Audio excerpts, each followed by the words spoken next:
Olá, tudo bem com você? Eu espero que você esteja bem. Se caso você não está bem, eu espero que você fique melhor. Hoje eu gostaria de conversar um pouquinho com você a respeito do Evangelho.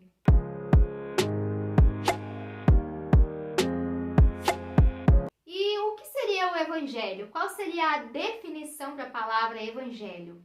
Evangelho são as boas novas que Jesus, como homem e como Deus, veio à Terra para nos salvar, sofreu no nosso lugar, morreu por nós, ressuscitou, ascendeu aos céus e nos deu uma nova vida.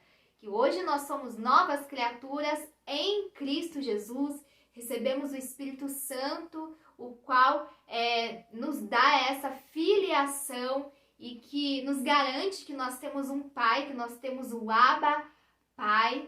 Então, basicamente, essa é a mensagem do Evangelho. É tudo aquilo que Jesus fez por nós. Mas eu gostaria aqui de conversar um pouquinho com você sobre nos permanecermos firmes à mensagem do Evangelho. A mensagem que nós ouvimos, a mensagem que nós recebemos. E eu gostaria de conversar um pouquinho com você. E eu vou ler um texto aqui para você, para poder falar um pouco mais a respeito disso. E o texto se encontra no livro de Gálatas, no capítulo 1, nos versículos 6 ao 9, que diz assim: Admira-me que estais passando tão depressa daquele que vos chamou na graça de Cristo para outro evangelho, o qual não é outro, senão que há alguns que vos perturbam e querem perverter o evangelho de Cristo. Mas ainda que nós, ou mesmo um anjo vindo do céu, vos pregue evangelho que vá além do que vos temos pregado, seja anátema. Assim como já dissemos, e agora repito, se alguém vos prega evangelho que vá além daquele que recebestes, seja anátema. E para falar um pouco a respeito disso, eu gostaria de começar a dizer a importância que nós temos de nós mesmos lermos a nossa Bíblia, de termos contato com a palavra de Deus, porque revela Jesus Cristo, revela as obras do Senhor, revela a ação do Espírito Santo. Então, quando eu tenho contato com a Bíblia, eu consigo identificar aquilo que vem de Deus. Se nós vamos pensar na época de Paulo, na época dos apóstolos, o assunto que estava rodando o mundo era o Evangelho, era Jesus Cristo. E através da perseguição da igreja, o Evangelho ele foi sendo dissipado, ele foi sendo espalhado por todo o mundo e foi chegando a vários e vários locais. E nós vemos que naquela época, eles não tinham assim, como eu posso dizer, cada um tinha a sua Bíblia. Eles eram instruídos de acordo com aqueles que receberam de Jesus Cristo o Evangelho, ou seja, os apóstolos. E os apóstolos, eles tinham essa incumbência, eles tinham essa responsabilidade de passar aquilo que eles receberam para o próximo, mas eles tinham que passar de uma maneira legítima, na essência daquilo que eles receberam. Então, nós vemos aqui Paulo falando com os Gálatas, e digamos assim, puxando a orelha deles e trazendo essa advertência para eles, que eles deveriam permanecer naquilo que eles foram instruídos pelos apóstolos, pelos verdadeiros discípulos de Cristo. Então, logo, nós imaginamos que haviam pessoas que não tinham compreendido o Evangelho como ele realmente é, ou ainda que estavam distorcendo, pervertendo o Evangelho, anunciando o Evangelho que não é real. A palavra de Deus já esteja bem clara que nós não devemos nem acrescentar e nem tirar as coisas da palavra de Deus, que nós devemos pregar ela como ela é, na essência de como ela é. E nós vemos que essas pessoas que chegavam lá para falar com os Gálatas, eles estavam anunciando assim um outro evangelho. Eles estavam anunciando coisas das quais os apóstolos não estavam anunciando. Coisas que eram contrárias àquilo que, digamos assim, o próprio Jesus tinha ensinado. E nós precisamos estarmos atentos a isso.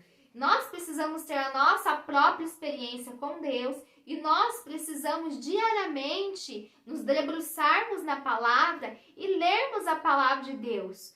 Porque assim, quando nós ouvimos determinadas coisas que parecem o Evangelho de Deus, mas não são, nós vamos identificar. Às vezes, a pessoa, ela está falando, mas às vezes não é com maldade. É simplesmente porque ela não teve o ensino, ela não teve a instrução, ou porque está iniciando na fé, ou porque não tem muita profundidade nos assuntos.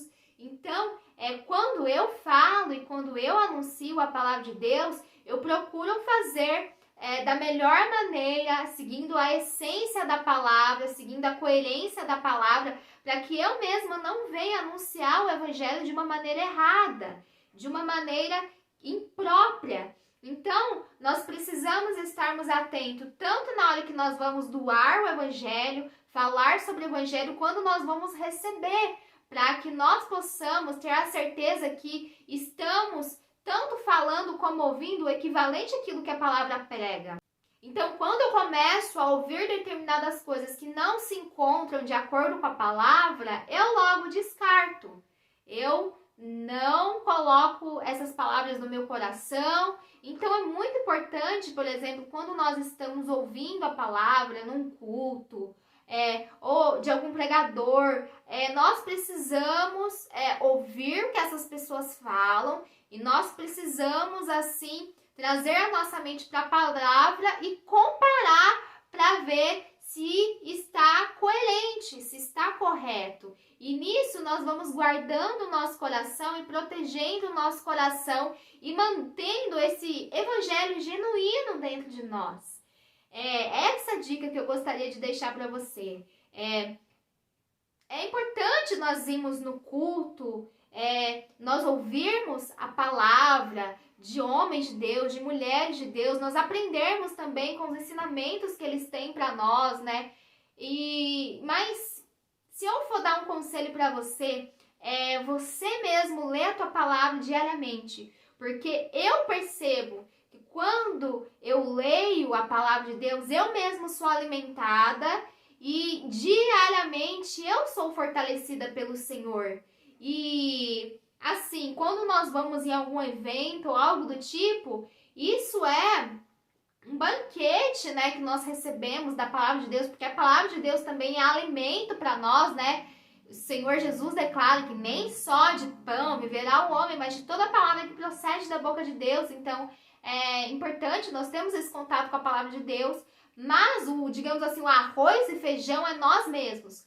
Nós precisamos ler a palavra, né? Talvez você esteja iniciando a ler a palavra, comece pelos evangelhos, Mateus, Marcos, João, Lucas, para Atos, para as cartas de Paulo às igrejas, e depois, conforme você vai lendo, você vai entrando em outros livros, não vai entender tudo de uma hora para outra, porque até eu mesma tenho determinadas passagens da Bíblia que eu não entendo, mas é importante nós termos esse contato e nós temos essa curiosidade, querendo saber mais a respeito da palavra de Deus. E nós precisamos ter isso como algo do nosso cotidiano, inserido no nosso dia a dia. Através dessa instrução da palavra de Deus, nós vamos conseguir tomar boas decisões, nós vamos estar, digamos assim, não dormindo, mas despertos daquilo que acontece ao nosso redor e tendo um maior entendimento das coisas que é do Senhor. É sobre isso que eu gostaria de deixar para você. Avalie, pense, medite, consulte a palavra. E assim, a gente não pode ir aceitando tudo de primeira, digamos assim. Nós precisamos, assim, cogitar na palavra do Senhor e ver se está correto, se está errado, aquilo que bom nós guardamos, aquilo que não é bom nós descartamos. Que Deus te abençoe, abençoe a sua família, abençoe a sua casa, abençoe o trabalho das suas mãos, que te ajude nos estudos, te dê graça, te dê paz, te dê alegria, te encha com o amor dele. No nome do Senhor Jesus Cristo, amém. Tchau, tchau.